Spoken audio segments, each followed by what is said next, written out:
नमस्कार। शब्द विन्यास 666 पर आप सभी मित्रों का पुनः पुनः स्वागत और अभिनंदन। कहानियों की इस सफर में आजकल हम सुन रहे हैं अंकिता जैन जी की कहानी मजहब। अभी तक हमने इसके 2 अंक सुन लिए हैं। शेष कहानी आज के अंतिम अंक में सुनी जाएगी। तो सुनना प्रारंभ करें।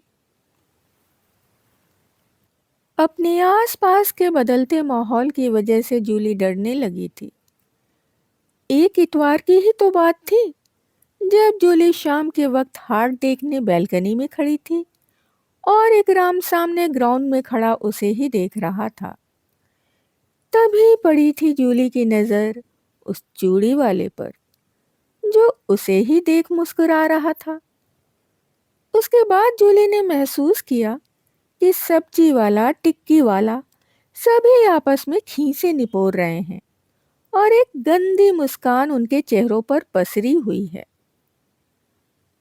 जूली के भीतर डर की एक बिजली सी कौंध गई। वह समझ गई थी कि उसकी और इकराम की मोहब्बत की भनक अब सबको लगने लगी है। मोहब्बत के नशे से बाहर निकलकर जब उसने अपने आसपास देखना शुरू किया तो सभी उस पर हंसते नजर आने लगे। पड़ोस की साइकिल की दुकान वाला, तालाब के पास पान की गुमटी वाला, स्कूल में सहेलियां, सभी ने जैसे जूली की चोरी पकड़ ली थी। सभी उसे अपने बाबा के जासूस नजर आने लगे थे। कुछ तो सच में थे भी। यानी पान की गुमटी पर आने वाला लगभग हर ग्राहक ही जूली की हर खबर रखता था, मगर कोई भी मनोज बाबू को बताने की पहल नहीं कर रहा था। इसी बीच इकराम को जूली से मिलने का एक जरिया मिल गया। इकराम के एक करीबी हिंदू दोस्त ने कंप्यूटर सेंटर खोला था। उस जमाने में कंप्यूटर नए नए चले थे। जूली पढ़ाई में हमेशा अव्वल आती थी। मनोज बाबू भी पढ़ाई के मामले में उसे कभी नहीं रोकते थे। नई तकनीक और नया ज्ञान प्राप्त करने में कोई मनाही नहीं थी। बस यही वो जरिया बना और एक दिन मौका देखकर जूली कंप्यूटर सीखने की जानकारी लेने पहुंच गई। Vishnu computer centre. Computer centre के पीछे वाले कमरे में जब जूली और इकराम दोनों पहली बार इतने करीब से आमने सामने हुए तो दोनों एक दूसरे की धड़कनों को दूर से ही सुन सकते थे। कितना सुखद हो सकता है किसी प्रेम करने वाले का सानिध्य पाना, उसे छू लेने का, करीब से देख लेने का एहसास जब महीनों के इंतजार के बाद आता है तो वह स्थिर होता है। वर्तमान के मिनटों वाले प्रेम की तरह अस्थिर नहीं। महीनों बैल्कनी, छत और स्कूल के रास्ते में देखने के बाद आज दोनों उस दूरी को कोस रहे थे। इकराम जूली की आंखों में देखना चाहता था, मगर उसकी आंखों ने हया की चादर ओढ़ ली थी। वह इकराम से आंखें नहीं मिला पा रही थी। दोनों कुछ देर तक बस एक दूसरे को देखकर मुस्कुराते रहे। बैठो ना, इकराम ने कुर्सी की तरफ इशारा करते हुए कहा। आप भी बैठिए, जूली ने कहा। कैसी हो? इकराम कहना चाहता था, तुम बेहद खूबसूरत हो जूली, मगर जुबान कुछ और कह रही थी। आपके सामने हूँ जैसी हूँ। जूली इकराम के सवाल और झिझक पर मुस्कुरा दी। बहुत देर तक दोनों एक दूसरे को देखते रहे, झिझकते रहे, शर्माते रहे। चिट्ठियों में हजारों बातें कर लेने वाले आज खामोश क्यों थे वे खुद भी नहीं जानते। कभी कभी खामोशी भी इजहार करती है, दिल की हर बात कहती है। वहां भी यही हो रहा था। खट खट, बाहर से आवाज आई तो दोनों सपने से बाहर आए, वरना दोनों अलग अलग आंखों से एक ही सपने में एक दूसरे को साथ देख रहे थे। अब कब मिलोगी? जूली जाने को उठी तो इकराम ने उसका हाथ थाम लिया। जल्दी ही। जूली उसकी गर्म हथेलियों से छूटना नहीं चाहती थी। कल? इकराम ने पूछा। कोशिश करूंगी। जूली जाने को मुड़ी तो इकराम ने उसके कंधे पर हाथ रखकर उसे सीने से लगा लिया।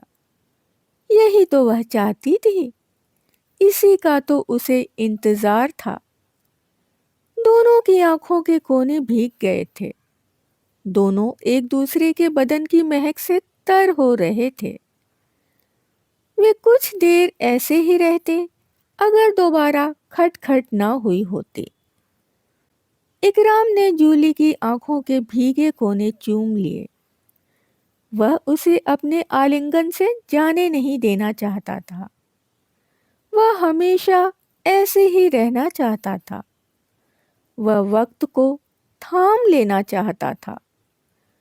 वह जूली से अभी इसी वक्त शादी कर लेना चाहता था। वह न जाने क्या क्या कर लेना चाहता था, मगर ख्वाहिशों के हिसाब से जिंदगी नहीं चलती। जूली अगले दिन का वादा कर चली गई। अगला दिन अगले हफ्ते में बदल गया, मगर दोनों फिर मिले। इस बार पिछली बार की तरह झिझकते हुए नहीं, बल्कि हक से मिले।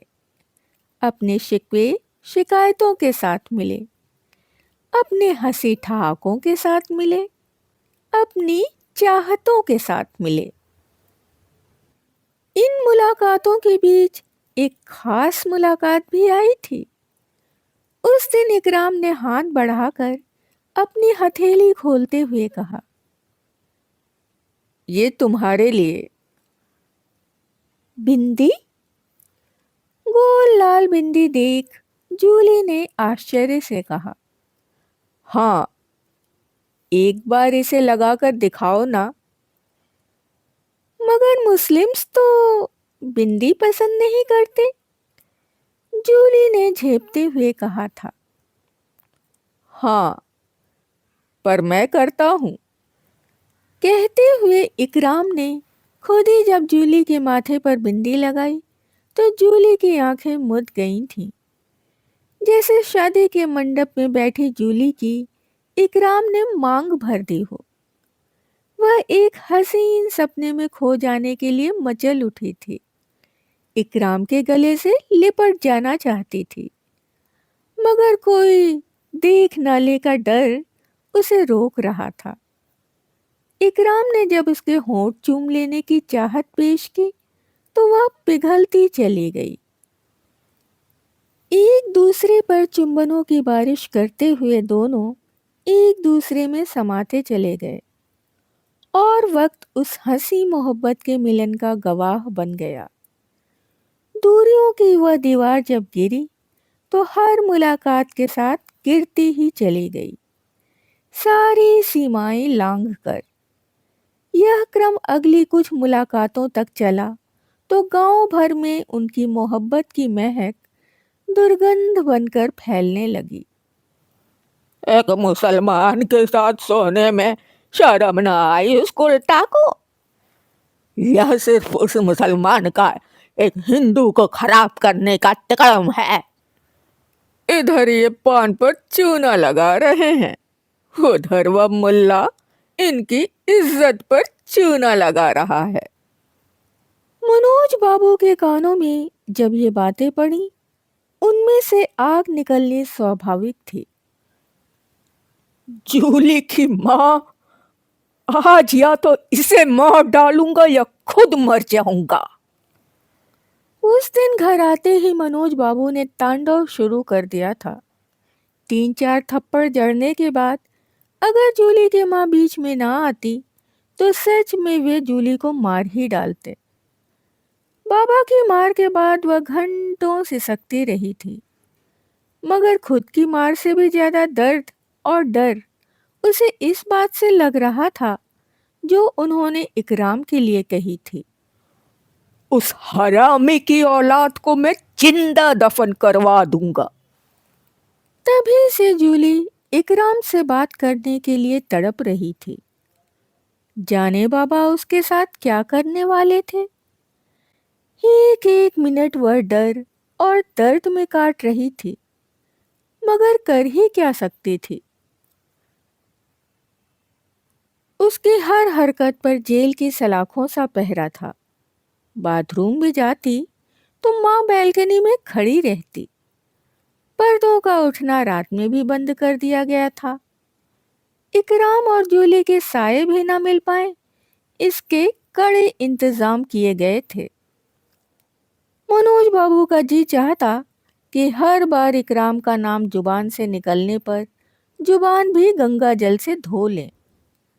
उनका यह गुस्सा 2 दिन बाद तभी शांत हुआ जब उन्होंने आकर जूली को यह खबर सुना दी कि साले की ऐसी हालत करवाई है कि अब जिंदगी भर इस गांव की तरफ देख भी नहीं पाएगा। जूली के कानों में यह बात खौलते तेल की तरह घुसी थी और वह तड़प से चीख उठी थी। उस दिन पहली बार जूली अपने बाबा के सामने झुकने की जगह तन कर खड़ी हुई थी। मार डालो मुझे भी, क्यों जिंदा छोड़ा है, यही चाहते हो ना?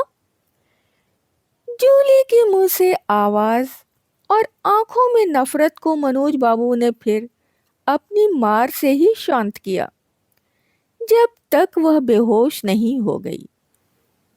इसके होश में आते ही तुम इसे लेकर झांसी निकल जाओ, वहीं दफना आना उस बदचात हरामी मुल्ले की निशानी। यहाँ किसी को कानो कान खबर हुई तो रही सही इज्जत भी धुल जाएगी। एक बार ये पाप धुल जाए, फिर इसे किसी से ब्याह के मुसीबत उतारे।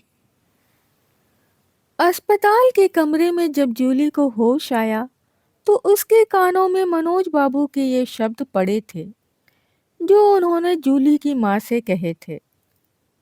बस वही दिन था जब जूली ने अपनी मोहब्बत की निशानी बचाने अपने माँ बाप के लिए मर जाना पसंद किया था। वह झांसी जाती बस से कब गायब हुई, इसका उसकी माँ को पता नहीं चला। उस रात जूली की माँ जब अकेली वापस लौटी तो मनोज बाबू को तकलीफ नहीं हुई थी। बस इस घटना को कैसे हादसा बनाया जाए, इसके लिए उन्होंने फौरन गांव के चौकीदार को बुलवाया था। उन्हें भाग गई बेटी को मर गई में बदलवाना था। काय रे बाके, इतने में हो जाई हैं तोर बिटिया का ब्याह। मनोज बाबू ने चौकीदार के सामने नोटों की 2 गड्डी फेंकते हुए कहा था। हाँ मालिक, हमरा बहुत दिल दुख रहा है जूली बिटिया के नदी में डूब जाने से। यह कहते हुए चौकीदार के चेहरे पर कपटी हंसी पसर गई थी, जो अगले ही पल मनोज बाबू की नजरों के पड़ते ही गायब हो गई थी। जवाब सुनकर मनोज बाबू समझ गए कि उन्हें बाके को कुछ भी समझाने की जरूरत नहीं है। नोटों की गड्डी लिए बाके के जाते ही जूली की माँ की हिम्मत का बांध टूट गया। उनकी सिसकियां जो अब तक पति के डर से सुबक रही थीं, अब चीखों में तब्दील हो गईं। अरे काहे अपने टसुआ बर्बाद कर रही, कुलक्षणी के लाने, मर गई समझ ले हो। मनोज बाबू खुद भी कहीं पिघल न जाए इस डर से रोती हुई पत्नी को दुत्कार कर कमरे में चले गए और बिस्तर के सिरहाने बीड़ी में अपना दर्द फूंक कर जले हुए ठूठों का ढेर लगाने लगे। अगले दिन मनोज बाबू भले घर से ना निकले हों, मगर बाके ने खबर उनके घर के बाहर गांव भर में फैला दी थी कि जूली घर से भागी नहीं, बल्कि पास की नदी में कूदकर डूब गई, जिसकी लाश कभी किसी को नहीं मिली। मिलती भी कैसे? किस्मत ने उसे दूसरा जन्म जो दे दिया था। माथे पर एक दाग लेकर माँ बाप को हमेशा छोड़ देने का ख्याल क्षण भर के लिए भले भावावेश में घर से भगा दे, मगर होश आते ही दुनिया में अकेली लड़की को सबसे पहला ख्याल यही आता है कि कैसे जिएगी, कहाँ जाएगी। जूली भी परेशान हो उठी थी। जिस बच्चे को न मारने की जिद ठान कर वह घर से भागी थी, उसे पालेगी कैसे? क्या करेगी? गुजारा कहाँ होगा? और न जाने कितने ही ख्याल उसे अंदर ही अंदर चिंता की तपिश से सुलगा रहे थे। ट्रेन में जाकर तो बैठ गई थी, मगर मंजिल क्या होगी नहीं जानती थी। उस रात जितना वह अपने बच्चे के लिए जीना चाहती थी, उतना ही खुद के लिए मर जाना चाहती थी। शायद मर भी जाती यदि कुछ दिन और ऐसे ही बिना किसी ठौर के भटकना पड़ता। मगर किस्मत ने जहां एक दरवाजा बंद किया था, वहीं उसके गांव से हजारों किलोमीटर दूर एक देवी के मंदिर तक ले जाकर दूसरा दरवाजा खोल दिया था। यह देवी उसके अपने धर्म की देवी नहीं थी। यह तो एक क्रिश्चियन अस्पताल की सीनियर डॉक्टर थी, जिन्होंने जूली को, उसकी मोहब्बत को, उसके बच्चे को और उसके निर्णय को गले से लगा लिया। ऐसा नहीं था कि जूली के लिए उसके बाद की जिंदगी आसान थी, मगर साथ में हिम्मत बन कोई खड़ा हो तो कठिन से कठिन रास्ते भी कट जाते हैं। जूली की हिम्मत थी उसकी बेटी, उसके अलावा उसकी जिंदगी में और था ही क्या। चहकती फुदकती, हमेशा हर काम में अव्वल आने वाली त्रिशा के साथ जूली के जीवन का सफर अब सुंदर गुजर रहा है। इतने सालों में अगर कुछ बदला है तो जूली का उपनाम। अब वह न हिंदू है न मुसलमान, अब वह सिर्फ सिस्टर जूली है और उसकी बेटी डॉक्टर त्रिशा। इसके आगे उसने कभी कुछ नहीं लिखा। जब मन करता मंदिर चली जाती, जब मन करता चर्च, और जब मन करता इकराम की सिखाई इबारतें पढ़ लेती, कुरान पढ़ लेती। सिस्टर जूली, प्लीज जल्दी चलिए।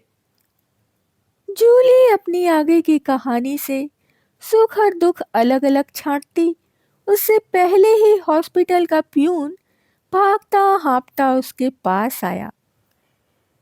जूली की तंद्रा टूटी और उसकी नज़र प्यून पर पड़ी तो उसकी आंखों में जूली ने डर, घबराहट, दुख और गुस्सा सब एक साथ देख लिया। जूली समझ नहीं पाई। क्या हुआ? तुम इतना परेशान क्यों है? सिस्टर, वो त्रिशा मैडम। प्यून बस इतने ही शब्द कह पाया। त्रिशा? क्या हुआ त्रिशा को? कहाँ है वो? जूली ने कहा और झट से अपना फोन निकाला। फिर हड़बड़ी में त्रिशा का नंबर डायल करने लगी। सिस्टर, वो फोन पर नहीं मिलेंगी, वो ऑपरेशन थिएटर में है। कहते हुए प्यून की आंखें छलक आईं। आप बस चलिए, अभी चलिए। मैंने कहा था उसे आज मत जा। कहते हुए जूली अपने ही ख्यालों से घबरा उठी। न जाने ऐसी क्या बात है, न जाने ऐसा क्या हुआ है, न जाने। जूली का मन लगातार उसे आशंकित कर रहा था और वह लगा डराने वाले उन ख्यालों को धकेल रही थी। ऑपरेशन थिएटर के सामने पहुंची तो कुछ साथी कर्मचारी वहां त्रिशा के लिए प्रार्थना कर रहे थे। ऐसे हालात उसने दूसरों के लिए न जाने कितनी बार देखे हैं, जब किसी की जान अंदर जिंदगी और मौत के बीच जूझ रही हो और बाहर उसके चाहने वाले उसके लिए दुआएं मांग रहे हों। जूली हमेशा ही तो सबको हिम्मत बंधाती आई है। उसे कहाँ पता था कि एक दिन वह लाइन के दूसरी तरफ खड़ी होगी, जहाँ उसे दूसरों से हिम्मत और दुआओं की जरूरत होगी। वह धम्म से स्टूल पर बैठ गई, जैसे शरीर में जान ही ना बची हो। दुआ मांगती किसी नर्स ने जब जूली को बेहाल देखा तो उसके पास आ बैठी और उसके हाथ पर हाथ रखकर बोली, आज दिन के दंगे में त्रिशा की गाड़ी पर कुछ लोगों ने हमला कर दिया था। काफी देर सड़क पर पड़े रहने की वजह से खून बहुत बह गया है। ऑपरेशन चल रहा है। मुझे उम्मीद है सब ठीक होगा। तुमको हिम्मत रखनी होगी। नर्स एक सांस में सारी बात कह गई और जूली बस इतना ही कह पाई, आज तक हिम्मत ही तो रखती आई हूँ। हिंदू मुसलमान की ये लड़ाई एक बार फिर मुझे हराने आई है, मगर इस बार मैं हारूंगी नहीं। जूली उठी और ऑपरेशन थिएटर के भीतर चली गई। इस बार नर्स बनकर नहीं, बल्कि एक माँ बनकर, जिसे मौत से लड़ रही अपनी बेटी को हिम्मत देनी है, उसे जिताना है। अभी आपने सुनी कहानी मजहब। कहानीकार थी युवा लेखिका अंकिता जैन जी। कहानी आपको कैसी लगी, इसके बारे में आप हमें कमेंट्स में लिखकर भेज सकते हैं। यदि कहानी आपको पसंद आ रही हो तो आप इसे लाइक कर सकते हैं, मित्रों और परिवारजनों में शेयर कर सकते हैं। जो भी नए सदस्य चैनल पर आए हैं वो चैनल को सब्सक्राइब कर लें और बेल आइकन को दबाना बिल्कुल भी ना भूलें। कहानियों और उनके प्रस्तुतिकरण से संबंधित यदि कोई विचार, सुझाव, आलोचना या फरमाइश आपके पास हो तो उसके लिए आप हमें कमेंट्स में लिख सकते हैं। इसके अतिरिक्त यदि आप अपनी पसंद की कोई कहानी, उपन्यास या अपने पसंदीदा किसी लेखक की कोई रचना सुनना चाहते हो तो उसके लिए भी आप कमेंट्स में हमें लिख सकते हैं। अभी के लिए विदा। शुक्रिया।